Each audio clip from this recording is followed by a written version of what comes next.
Bonjour et bienvenue. Aujourd'hui, on va parler d'un sujet qui peut changer votre manière de gérer votre argent. Imagine ceci, tu fais enfin ce qu'il faut. Tu commences à économiser de l'argent. Chaque mois, tu mets un peu d'argent dans ton compte épargne. 100 $ par-ci, 2 cents par-là. Tu te sens bien, responsable, discipliné, financièrement mature. Mais un jour, tu ouvres ton application bancaire et tu remarques quelque chose d'étrange.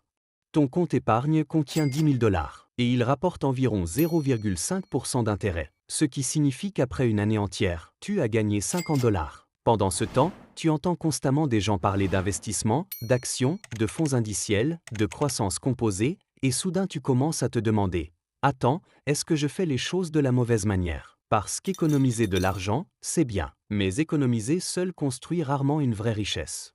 Et c'est là que beaucoup de gens restent bloqués. Ils savent que l'épargne est importante, mais ils n'ont aucune idée de comment passer de l'épargne à l'investissement. Alors dans cette vidéo, nous allons détailler étape par étape le chemin exact pour transformer ton épargne en investissement, sans te sentir dépassé ni mettre ta sécurité financière en danger. Je m'appelle Maurice. Si tu fais partie des personnes qui ont de l'argent qui dort dans un compte épargne sans savoir comment commencer à investir, assure-toi de t'abonner et de liker cette vidéo. Commençons par quelque chose qui pourrait sembler controversé. Économiser de l'argent seul ne te rendra presque jamais riche. Attention, épargner est important, mais ce n'est pas l'objectif final. C'est simplement la première étape. Parce qu'il faut comprendre une chose, l'épargne protège ton argent. Les investissements font grandir ton argent. Et ce sont deux rôles complètement différents. Regardons les chiffres un instant. Imagine que tu places 10 000 $ dans un compte épargne classique avec 1% d'intérêt. Après un an, tu as 10 100 $. Pas mal. Mais comparons maintenant avec l'investissement. Historiquement, le marché boursier américain, à travers le S&P 500, a généré environ 10% de rendement annuel en moyenne sur de longues périodes. Si ces mêmes 10 000 $ rapportaient 10% par an, après un an tu aurais 11 000 $. La différence ne semble peut-être pas énorme au début. Mais voici ce que la plupart des gens ne réalisent pas. La vraie magie, c'est les intérêts composés au fil du temps. Après 20 ans, une épargne à 1% donne environ 12 200 $. Un investissement à 10% donne environ 67 000 $. Même somme de départ. Résultat totalement différent. Et c'est là que cela devient vraiment intéressant. Le plus grand écart de richesse n'est généralement pas entre ceux qui économisent et ceux qui dépensent. Il est entre ceux qui économisent et ceux qui investissent. Mais voici le problème. La plupart des gens ne font jamais cette transition. Et la raison n'est pas mathématique. Elle est psychologique. Épargner semble sûr. Investir semble risqué. Quand ton argent reste dans un compte épargne, tu peux le voir. Il ne bouge pas. Il ne chute pas de 5% un mardi après-midi au hasard. Mais les investissements, eux, bougent. Parfois ils montent, parfois ils baissent. Et cette volatilité émotionnelle effraie les gens. Tu te dis peut-être, d'accord Maurice, mais je ne veux pas perdre mes économies. C'est totalement compréhensible. Et c'est précisément pour cela que la transition entre l'épargne et l'investissement doit se faire par étapes. Pas d'un seul coup. Voyons cela étape par étape. Première étape, construis un vrai fonds d'urgence. Avant d'investir le moindre dollar, tu devrais avoir entre 3 et 6 mois de dépenses de vie économisées en liquide. Cet argent reste dans l'épargne. Ce n'est pas pour investir. Ce n'est pas pour les opportunités. C'est pour les problèmes imprévus, perte d'emploi, urgence médicale, réparation de voiture.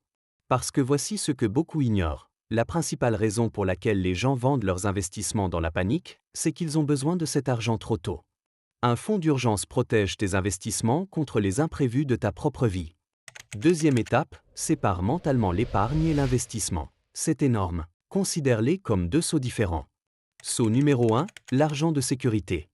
Seau numéro 2, l'argent de croissance. L'argent de sécurité ne bouge pas. L'argent de croissance peut fluctuer, parce que son rôle est de grandir avec le temps. Cette séparation mentale réduit énormément l'anxiété.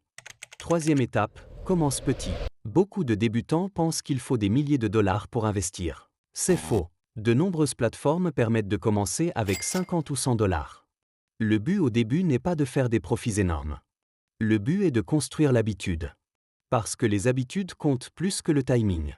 Quatrième étape, concentre-toi sur des investissements simples. C'est ici que beaucoup de débutants font une erreur. Ils se lancent directement dans des stratégies compliquées, trading quotidien, options, spéculation crypto. Mais les investissements les plus simples surpassent souvent les plus compliqués. Par exemple, les fonds indiciels. Ces fonds suivent l'ensemble du marché boursier. Au lieu d'essayer de choisir les entreprises gagnantes, tu investis dans des centaines d'entreprises en même temps. Diversification, moins de risques, croissance à long terme. C'est simple et ça fonctionne. D'ailleurs, l'investisseur légendaire Warren Buffett recommande régulièrement les fonds indiciels à faible coût pour la majorité des investisseurs. Et voici ce que beaucoup ne réalisent pas. La stratégie d'investissement la plus puissante est en réalité très ennuyeuse. Elle s'appelle l'investissement régulier. Prenons un exemple rapide. Imagine que tu investis 3 cents dollars par mois dans le marché boursier. Si le marché rapporte en moyenne 8% par an, après 25 ans, tu aurais environ 285 000 dollars. Mais voici la partie folle. Tu n'aurais investi que 90 000 dollars de ta poche. Le reste, presque 195 000 dollars, viendrait de la croissance des investissements. C'est la puissance des intérêts composés. Mais la psychologie reste importante. Parce qu'investir est inconfortable au début. Les marchés baissent. Les médias deviennent dramatiques. Les gens paniquent. Et c'est là que la discipline sépare les investisseurs des joueurs. Laisse-moi te donner une analogie. Économiser de l'argent, c'est comme conserver des graines dans un bocal. Tu les protèges. Mais rien ne pousse. Investir, c'est comme planter ces graines dans la terre. Au début, cela semble désordonné. Tu ne vois pas immédiatement les résultats. Mais avec le temps, les choses grandissent. Et finalement, tu obtiens quelque chose de bien plus grand que les graines de départ. Tu te demandes peut-être, et si je commence à investir et que le marché s'effondre? Excellente question, parce que les krachs boursiers sont normaux. Ils se sont produits des dizaines de fois dans l'histoire. Mais voici l'idée clé, les investisseurs à long terme bénéficient souvent des baisses du marché. Pourquoi?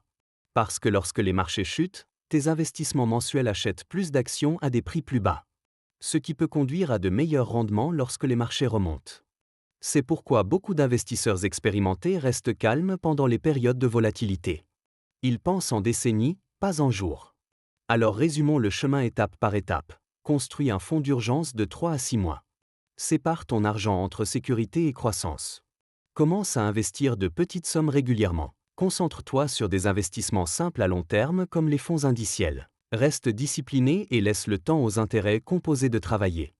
Parce qu'au final, voici la vérité que la plupart des gens finissent par comprendre. Économiser de l'argent t'apporte de la stabilité. Investir t'apporte la liberté. Et plus tôt tu combines les deux, plus ton avenir financier devient puissant. Si cette vidéo t'a aidé à comprendre comment passer de l'épargne à l'investissement, assure-toi de t'abonner. Et j'ai une question pour toi. Es-tu encore dans la phase d'épargne? Ou as-tu déjà commencé à investir? Dis-le dans les commentaires. Parce que le moment où tu passes de l'épargne à l'investissement, c'est le moment où ton argent commence réellement à travailler pour toi.